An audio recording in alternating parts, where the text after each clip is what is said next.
is the Bacon Butty. We're in the heart of Liverpool City Centre. You know we're in the heart of Liverpool City Centre because Ian Salmon has had a nightmare getting in here from North Liverpool today. Scotty Road closing both directions. Scotty Road closing both directions due to, according to the radio, a police incident.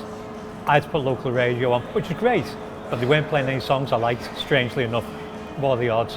So I've driven round, I've been past Anfield, I've been past Goodison 3 times. I've seen Old Kirkdale. It's wonderful. I love our end of town, but trying to get into town from it, I had to drive back to ours to park up at our station, which is 5 minutes walk from my house to get a train in. Hour in the car for 15 minutes on the train. I'm doing the training for you. It's an advert for public transport. Absolutely, and we appreciate the lengths that you've gone to get in with us today. The lengths all our contributors go to. Sometimes we get emails and tweets and stuff like that being like, why don't you book more of this show, why don't you book more of this show? This is why, because they're human beings with normal human being issues like Ian Salmon. Or abnormal human being issues as this morning. Well, yeah, we can bend the truth on that slightly. Speaking of normal human beings who we treat like they aren't normal human beings, Ian Salmon, Jurgen Klopp has been talking today about Jude Bellingham, about midfielders and things of the like. Now, I've not actually read these quotes beforehand, so we're both going to have a live reaction to these quotes as they go. Maybe if I'd had like 5 live on or something, I'd have known about this. They could have told you about Scotty Road being closed in both directions and about Jude Bellingham. That doesn't make the Nationals. It definitely won't be making the Nationals. So I'll be scrolling through this here. This is Goal.com's Neil Jones reporting live from Bangkok on these quotes. The lads are also out in Bangkok and they might have interviewed Jurgen Klopp this morning. This may have gone out by the time this goes out. Who knows whether that's the case or not. So the first thing Ian that Klopp has said is he's not on the market, so that's the first problem with that player. Well, that's the only problem with that player. He was asked if they were looking to do any business at all in midfield, be it for Bellingham or anyone else, and Klopp added, no, I can say that. I don't think something will happen in midfield, but you never know. If somebody comes to you and says, I want to go, then nobody came to me yet, but if that happens, then we have to talk new.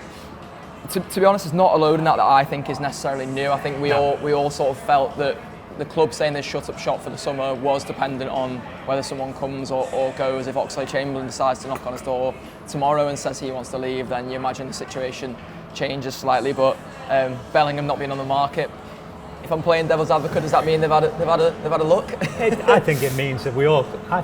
It could be that they've asked and been told, or it could just be that we all know Bellingham's not on the market because they sold Haaland. And why would you sell your 2 best players in the same summer if you have ambitions to be anything other than a selling club, which they obviously do? I think we got to that point where I think it was Paul Joyce who announced Liverpool have said there are no more incoming. So I was like, thank God I could stop looking at Twitter. And the next day people started talking Bellingham. Then he started talking Barella. And straight away I'm like, okay. I'm refreshing as much as I was with Darwin Núñez. And it's, I'd like to stop refreshing Twitter. So if he's now saying we're not in for anyone, that's great by me. I don't care. But the reality is, if someone came in with it, if Kaiser signs a new contract, which appears to be about to happen, but we don't know for sure, but someone comes in and says, we'll give you this for Kaiser, then you would imagine you'd take it. Or if Oxlade-Chamberlain comes in and says, I'd really like to play first team football on a regular basis, given that I'm 29 years old, and this is probably my last contract. I'd like to play for, and Newcastle have approached me, or West Ham have approached me, and I'd like to go back down south. Then you'd understand it. At that point, you want somebody else. But that somebody else isn't going to be Bellingham, because he's not available. He's not on the market, and if he was, he'd be 103 million. And we know he's 103 million next summer because they told us he's 103 million next summer, and they kept saying next summer. So I think they mean it.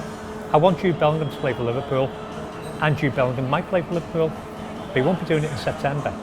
So if everybody just relaxes and accepts that, and accepts the fact that we have a lot of good footballers, and we'll probably play a lot of 4-2-3-1 because we've got a million strikers, it's going to be sound.